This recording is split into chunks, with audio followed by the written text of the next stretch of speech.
Well, guys, we have an emergency meeting. Emergency meeting. Interest rates are continuing to rise. Interest rates are at a whopping 7.4%. Continuing to go up and up and up. We have been talking about this for months and months and months. And now that the Fed is continuing to hammer down and we're getting closer to the end of the year, we're starting to see interest rates go up. Do you believe me yet? So how is this going to affect you? And what can you see happening at the end of this year, beginning of next year? We're gonna jump right into it. My name is Orlando and welcome to the channel. It says, with mortgage rates soaring, the housing market takes another hit. As the average 30-year mortgage rate eclipses 7%, home buyers and sellers are confronting sticker shock.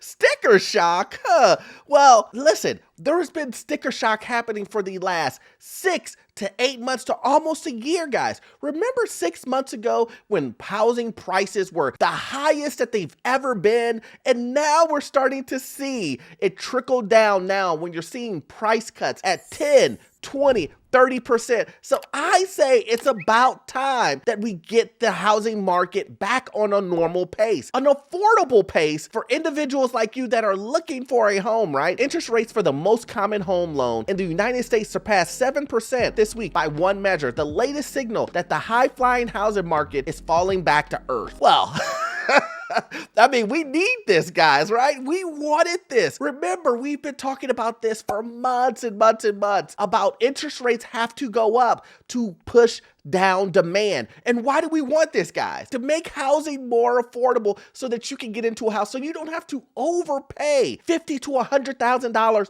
over asking price, which was happening in some of these cases.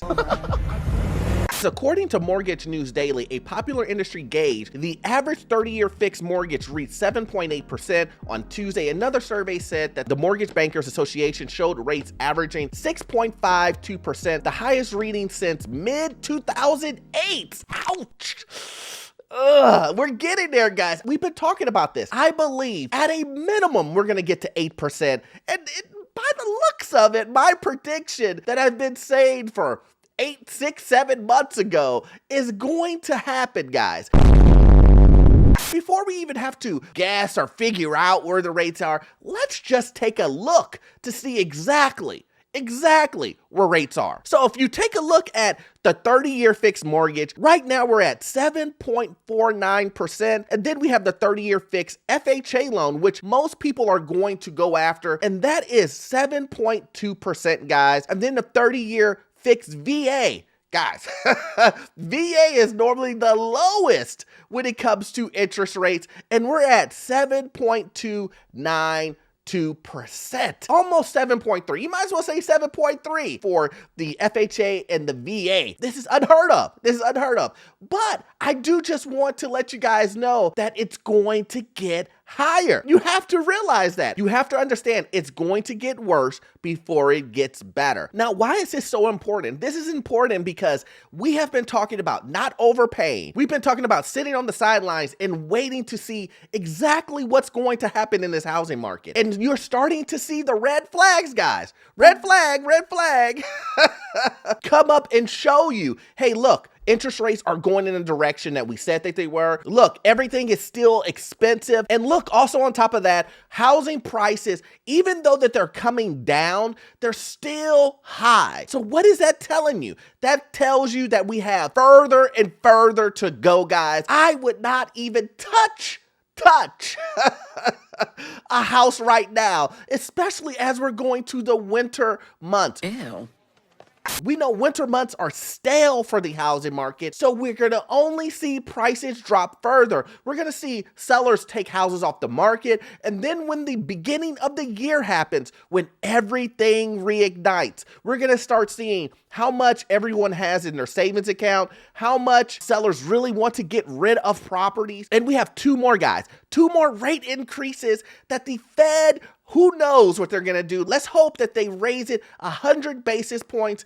I still believe this crazy Fed is going to continue to pinch here, pinch there, do 75 basis points here, 75 basis point by the December. I believe that's going to happen. They're not going to really push. They're still trying to gauge and catch a falling knife when it comes to the economy and fighting inflation. Remember, guys, the Fed does not care about the housing market. The housing market is collateral damage, and they've said it themselves. You're gonna feel some pain.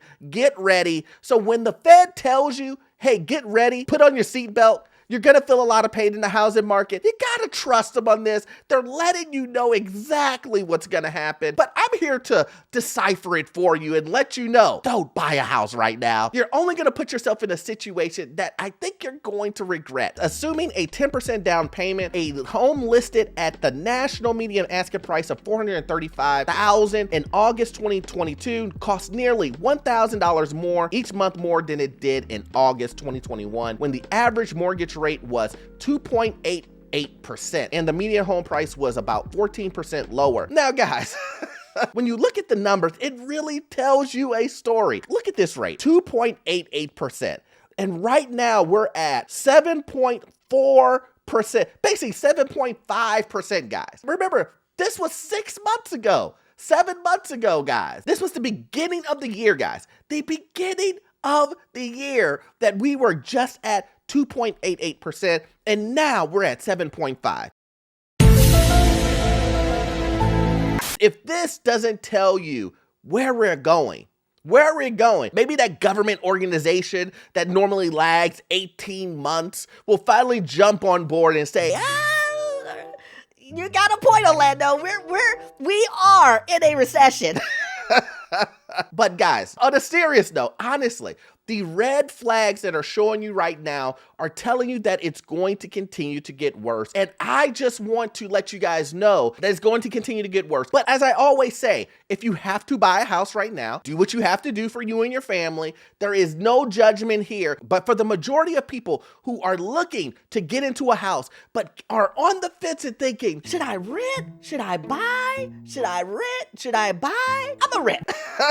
Then I would say kudos to you. Make sure that you are making the best decision that you possibly can with the information that I'm providing you here, guys. It's just that sitting on the sidelines right now, it gives you the best advantage that you possibly can be in right now, because I believe it will give you perspective and not putting your back up against the wall to make a decision that could cost you hundreds of thousands of dollars, guys. So once again, guys, I hope you got value out of this content, but this doesn't stop here, guys. You have to watch this next video here. It will help you make the best decision that you possibly can.